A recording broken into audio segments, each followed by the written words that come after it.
Determina el signo de la variación de entropía en los siguientes procesos. Y como puedes ver, nos dan 4 reacciones o 4 ecuaciones químicas distintas de las que tenemos que deducir la variación de entropía. Para poder hacer esta cuestión, lo primero que tienes que tener en cuenta es recordar un poco el concepto de entropía. La entropía nosotros la podemos asimilar a lo que sería el desorden de un sistema.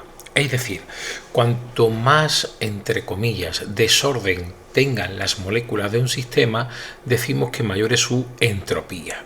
Así que vamos a tener que analizar si en estos sistemas aumenta o no aumenta el desorden y así podremos ver cuál es su variación de entropía. ¿Y esto cómo lo vamos a hacer? Bueno, pues lo vamos a hacer teniendo en cuenta dos factores y los vamos a poner, podríamos decir, por orden de importancia.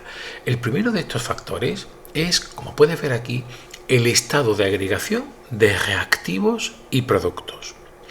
Es decir, yo en una misma reacción química debo ser capaz de ver cuáles son los estados de agregación de partida, es decir, de los reactivos, y cuáles son los de los productos.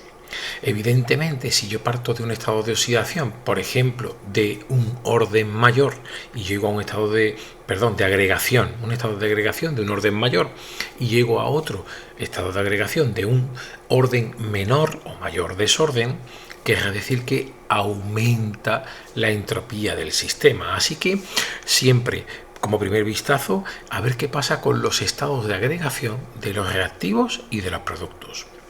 Y el segundo factor que vamos a tener en cuenta sería, como ves aquí, el incremento de moles que se produce en el estado de agregación en el que mayor desorden haya.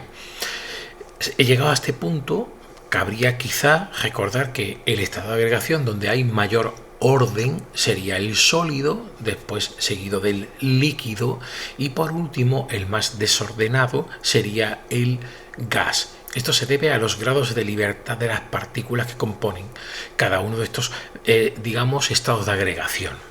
Bien, pues una vez que tuviéramos analizado el estado de agregación, tenemos que ver ese estado, de mayor desorden, cuál es la variación en el número de moles. Si partimos de, por ejemplo, más moles en un estado de agregación más desordenado al principio y menos al final, querrá decir que el sistema se ha ordenado y por lo tanto la variación de entropía sería negativa. Bueno, pues con esto en la mano, una vez que hemos repasado todo esto, vamos a ir uno a uno viendo qué pasa en cada uno de los procesos. Eso sí, déjame decirte, si al final del vídeo te gusta, por favor dale al me gusta y suscríbete al canal, que vamos creciendo, ¿verdad? Cada vez somos más y eso me ayuda mucho. Bueno, pues vamos con el primero de esos procesos. Vemos aquí la primera reacción, que sería la reacción entre, como puedes ver, dos gases, HCl y NH3. Fíjate que son gases en ambos lados, ¿verdad? Ambos reactivos, y dan lugar a un producto que es sólido. Me estoy fijando en el primer factor, que hemos dicho que le vamos a poner como por orden de importancia, ¿verdad? Aquí puedes ver claramente que tu sistema se está ordenando. Pasamos de gases, que son, hemos dicho antes, sistemas más desordenados, a sólido, que era dentro del estado de agregación el más ordenado. Así que como el sistema se ordena, disminuye el desorden. Por lo tanto, fíjate que, como te he dicho, pasamos de gas a sólido y por lo tanto el sistema se ordena y, cuidado, eso quiere decir que la variación de entropía es negativa. Esto es importante. Cuando el sistema se ordena, la variación de entropía, o lo que diríamos es su desorden, disminuye, por lo tanto, negativo. Vamos ahora a la segunda reacción química. Fíjate que aquí ahora, si analizamos, partimos de sustancias gaseosas y llegamos también a una sustancia gaseosa y un líquido. Aquí podríamos decir que ya parece que el sistema se ordena, porque hemos pasado de dos gases distintos a un gas y un líquido. Pero como en ambos lados hay gas, ¿verdad? El sistema está gaseoso, tanto en los reactivos como en los productos, debemos tener en cuenta también el segundo factor. Vamos a sumar cuántos moles gaseosos hay a la izquierda. Tendríamos 1 del del propano y 5 del oxígeno, es decir, tendríamos 6 moles gaseosos, mientras que en los productos solo hay 3 moles gaseosos de CO2. El agua sería líquida, por lo tanto no la tengo en cuenta. Así que fíjate que hemos pasado de más moles gaseosos a menos moles gaseosos. Si tengo en cuenta el segundo punto, que era el incremento de moles en el estado de agregación, que es más desordenado, hemos disminuido esos moles. Por lo tanto, el sistema se ordena y la variación de entropía es negativa. Nos vamos a la tercera ecuación. En la tercera ecuación partimos de un sólido, que podríamos decir que es el sistema como más ordenado, y pasamos a otro sólido y un gas. Aquí parece clarísimo, ¿verdad?, que nuevamente hay distintos estados de agregación, pero hay más moles gaseosos, que son desordenados, a la derecha que a la izquierda. Podríamos decir que el sistema se desordena, pasamos de un reactivo más ordenado, es sólido, a productos que son por un lado sólido y por otro lado un gas.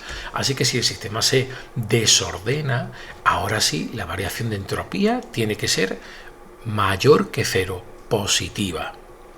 Y nos vamos al último proceso, que fíjate que este es curioso. Tenemos que los reactivos son gases. Tanto uno como el otro son gases y hay un producto que también es gaseoso. Así que en este caso, que es un proceso homogéneo, el primer factor que teníamos, que era el estado de agregación, no me sirve. Es decir, aquí todos los componentes del sistema son gaseosos. Así que tendríamos que irnos al segundo factor, que es el incremento de moles en el estado de agregación más desordenado. Y vamos a contar los moles de gas. A la izquierda tendríamos uno de hidrógeno y uno de cloro, por lo tanto son 2 moles gaseosos, y fíjate que a la derecha también tienes 2 moles gaseosos. Así que aquí tenemos que hay los mismos moles de gas al inicio que al final. Cuando ocurre esto, podemos decir que el sistema no se desordena. Digamos que no es que ni se ordena ni se desordena, y a eso, o eso como lo expresamos, pues lo vamos a expresar, como ves aquí, diciendo que la variación de entropía es 0, es decir, la entropía del sistema apenas cambia. Eso es lo que estamos diciendo. Bueno, pues con esto, como puedes ver, queda resuelta la cuestión. Recordarte solamente que des al dedo hacia arriba si te ha gustado y que te suscribas al canal. Muchas gracias.